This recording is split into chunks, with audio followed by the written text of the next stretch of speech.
Tracée pendant la période grecque, vous voyez que la dimension de cette rue est très étroite. Et ici, il y a le Palazzo Maddaloni, qui est un des plus beaux et des plus importants palazzi à Naples. Le palais Maddaloni était celui des Carafa, une très riche famille napolitaine du XVIe siècle. Construit en 1580, puis transformé plusieurs fois au cours des siècles, l'immeuble fut peu à peu vendu avant d'être abandonné à partir du XIXe siècle. Et aujourd'hui, une partie des lieux est proche de la ruine. Un déchirement pour Donatella, qui profite de notre passage pour rouvrir les portes de ce lieu qui fut dominé par le luxe et la richesse. Je vais vous montrer quelque chose d'exceptionnel dans ce palais. C'était l'appartement principal du palais qui est merveilleux mais très délabré. Il a très besoin de restauration. Venez avec moi. Ce sont les salles pour les fêtes, les salles de représentance.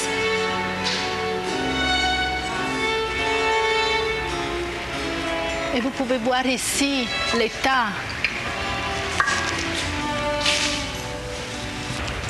Ici, ce sont soit des fresques, soit des peintures faites sur papier, comme vous pouvez voir pour l'état du papier qui s'est détaché du plafond. C'est un patrimoine, pas seulement de la ville de Naples, pas seulement de l'Italie. Je pense que c'est un patrimoine de l'humanité qu'il faudrait sauver, garder pour les générations du futur.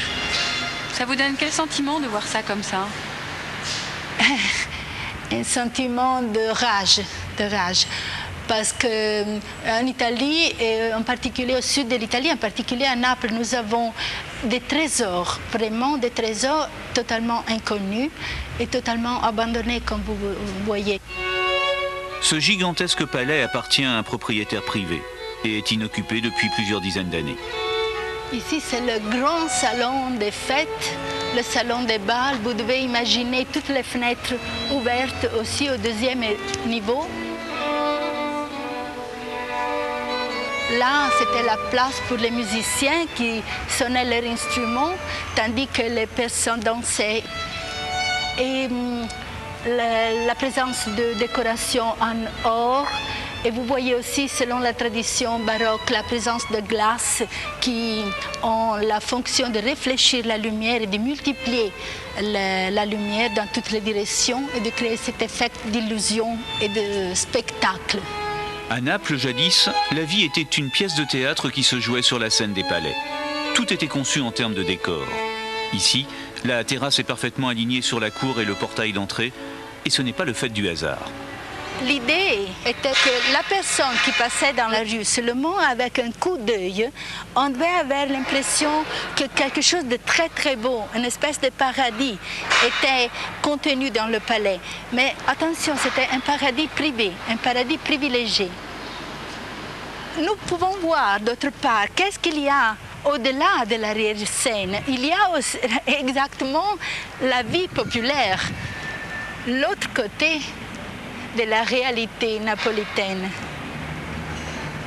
Et je pense que cette vision extérieure nous donne une bonne idée de la nécessité d'une intervention très rapide pour récupérer ce patrimoine. Depuis 1995, le centre historique de Naples est classé par l'UNESCO Patrimoine mondial. Et les parties publiques du palais, comme cette voûte, bénéficient d'une restauration financée par la mairie.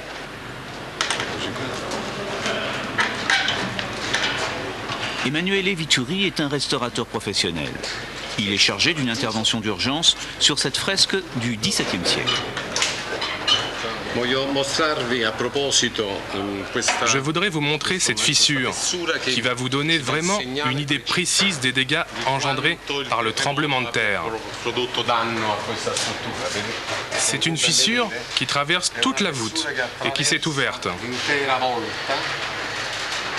Elle s'est ensuite déplacée et elle a engendré ce décollement de la fresque, puis cet écartement, qui aujourd'hui est visible sur l'ensemble de la surface de la fresque. Car en plus des outrages du temps, la ville doit compter avec les séismes liés aux caprices du Vésuve. Regarde bien la situation là, avec cette planche, tu vois, c'est vraiment très délicat. Tu sens ? Le chantier est ouvert depuis 1 mois et doit encore durer 3 autres mois. 3 spécialistes travaillent à temps plein à la préservation de ce chef-d'œuvre. La fresque était sur le point de s'écrouler. Nous avons déjà eu des chutes ici comme de l'autre côté.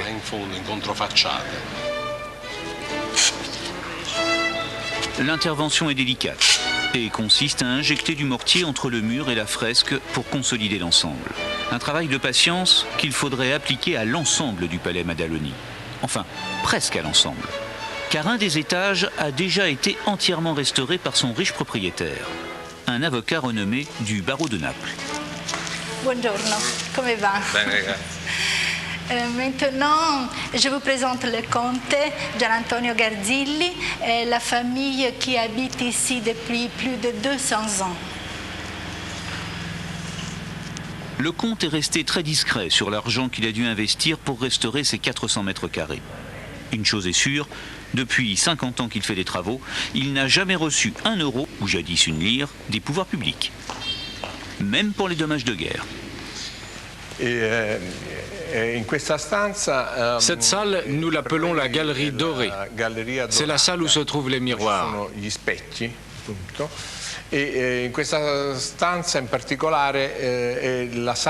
Dans cette salle en particulier, le plafond a été entièrement refait.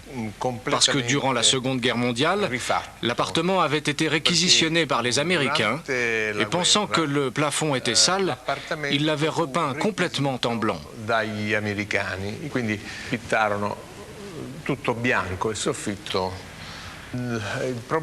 Le problème, c'était de savoir comment refaire ce plafond.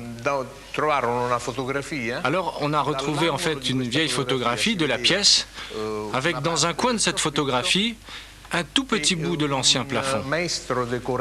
Et c'est un maître restaurateur qui, à partir de cette photo, a refait le plafond à l'identique. Ça lui a pris 4 mois de travail. À l'époque, moi j'étais petit et souvent en cachette je montais sur l'échafaudage et je me mettais à côté de ce vieux maître pour voir comment il redessinait, comment il reconstruisait ce plafond.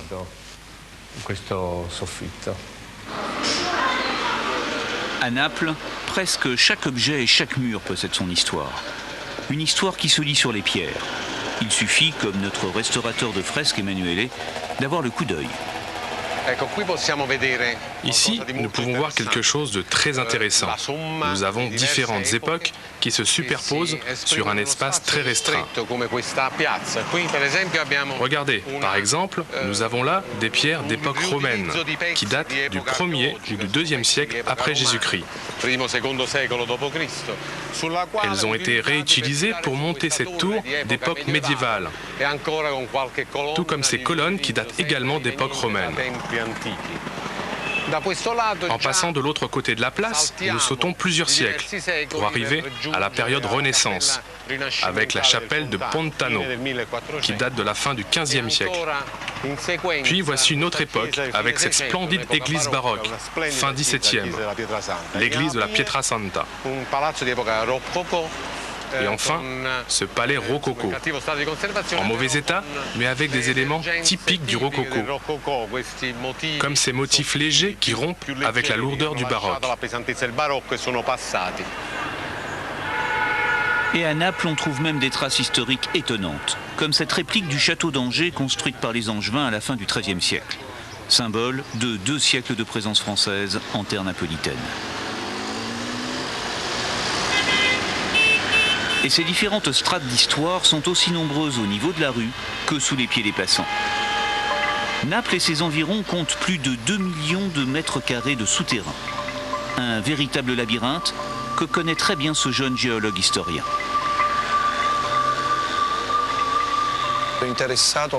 Je me suis intéressé au sous-sol de Naples parce que mon père, mon grand-père m'ont souvent parlé de cette autre Naples souterraine, immense et gigantesque. Et chez moi, il y avait un puits caché derrière un mur. Et on me racontait toujours que ce puits descendait très très profondément et qu'il existait même une galerie qui menait jusqu'à Rome. La plupart des souterrains sont en fait d'anciennes carrières d'où furent extraites les pierres qui ont servi à bâtir la ville. On dénombre plus de 800 carrières souterraines. Nous nous trouvons dans le sous-sol napolitain, à environ 40 mètres de profondeur. À l'origine, c'était des carrières de tuf que les Grecs et les Romains avaient creusées pour en extraire la pierre. Maintenant, avec cette bougie, on va pénétrer dans le cœur de l'aqueduc gréco-romain. Et nous allons effectuer ce voyage en remontant le temps de 2400 ans. Naples fut la première ville au monde à posséder l'eau courante dès le IVe siècle avant Jésus-Christ. Ici, nous nous trouvons sous la rue principale du centre historique.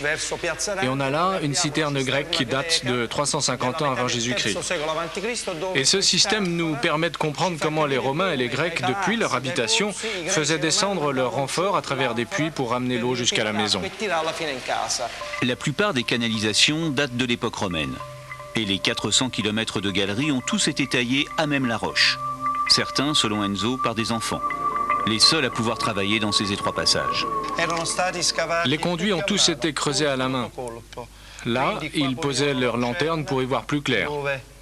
Le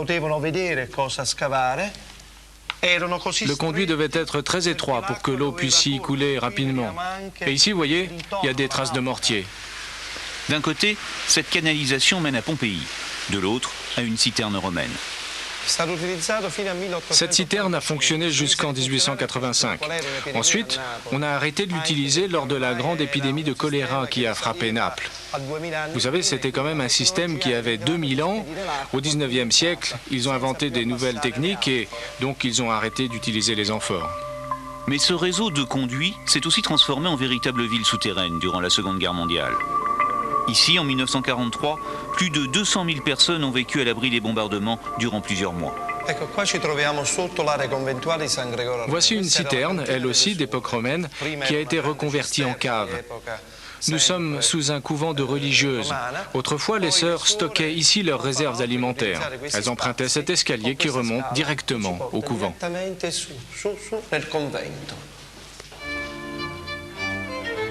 Et le retour à la surface est surprenant. En plein cœur du couvent San Gregorio Armeno, merveille de l'architecture baroque napolitaine, dont l'église est elle-même à moitié enterrée. Le sol, en fait, arrive ici, au niveau des vitraux. Les lieux de culte sont nombreux à Naples. Le centre historique compte plus d'une centaine d'églises, un chiffre qui reflète la dévotion des Napolitains.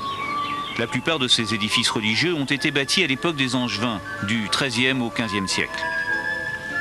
Les églises, chapelles et monastères recèlent de véritables trésors, comme par exemple ici dans le cloître de Santa Chiara.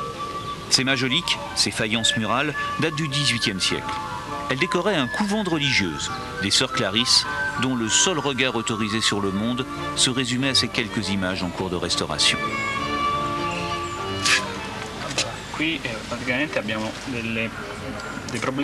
Ici, nous avons un problème de gonflement du vernis qui recouvre la majolique. Vous voyez ici cette cloque? Nous sommes en train d'y mettre un voile fin. C'est un papier japonais. Et avec une résine, on bloque les fragments encore attachés à la terre cuite. Ici, le chantier est presque terminé. Et Salvatore procède aux finitions, enlever les lichens, les moisissures et recoller les vernis. Pour moi, c'était très important.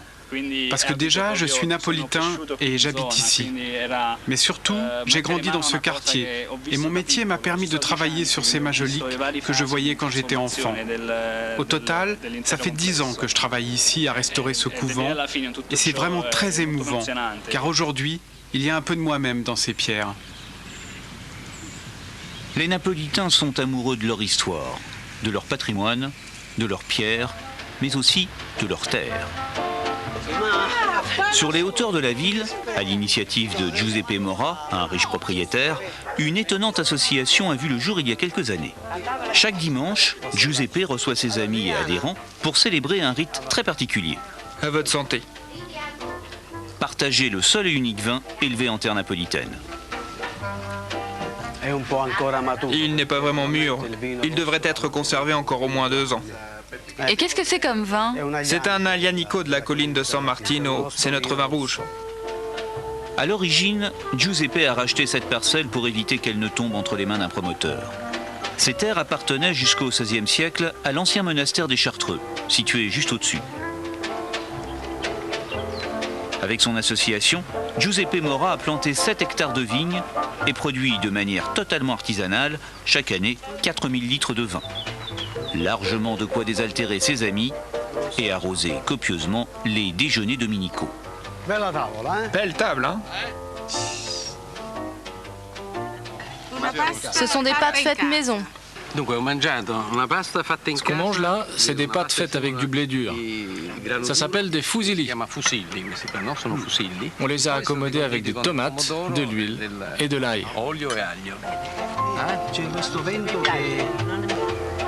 Et en guise de promenade digestive, inspection des lieux. Ces parcelles de terre furent laissées à l'abandon durant plus de 40 ans. Et leur remise en état a nécessité un gros travail de défrichage et une véritable enquête. Avant de reprendre ce domaine, j'ai fait un travail de recherche historique avec les paysans qui jadis vivaient sur ces terres et qui m'ont indiqué quels étaient les cépages d'origine.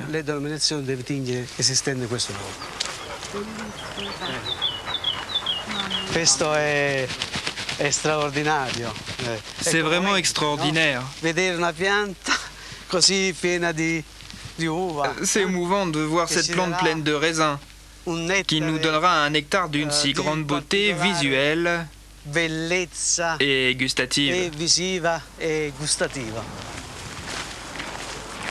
Il faut dire que l'endroit est étonnant pour une vigne, puisque le sol est ici composé uniquement de roches volcaniques.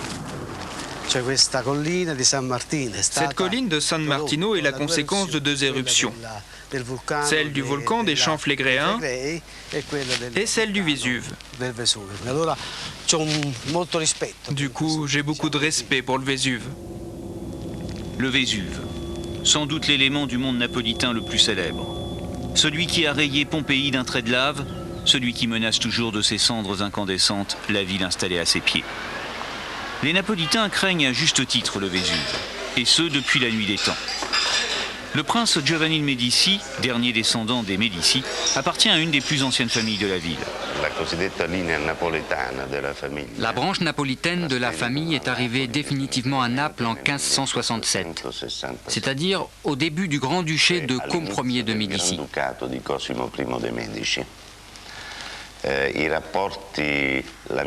Ma lignée avait toujours eu des rapports avec la ville de Naples, parce qu'elle s'occupait des intérêts de la famille et tenait la banque des Médicis auprès des Aragonais.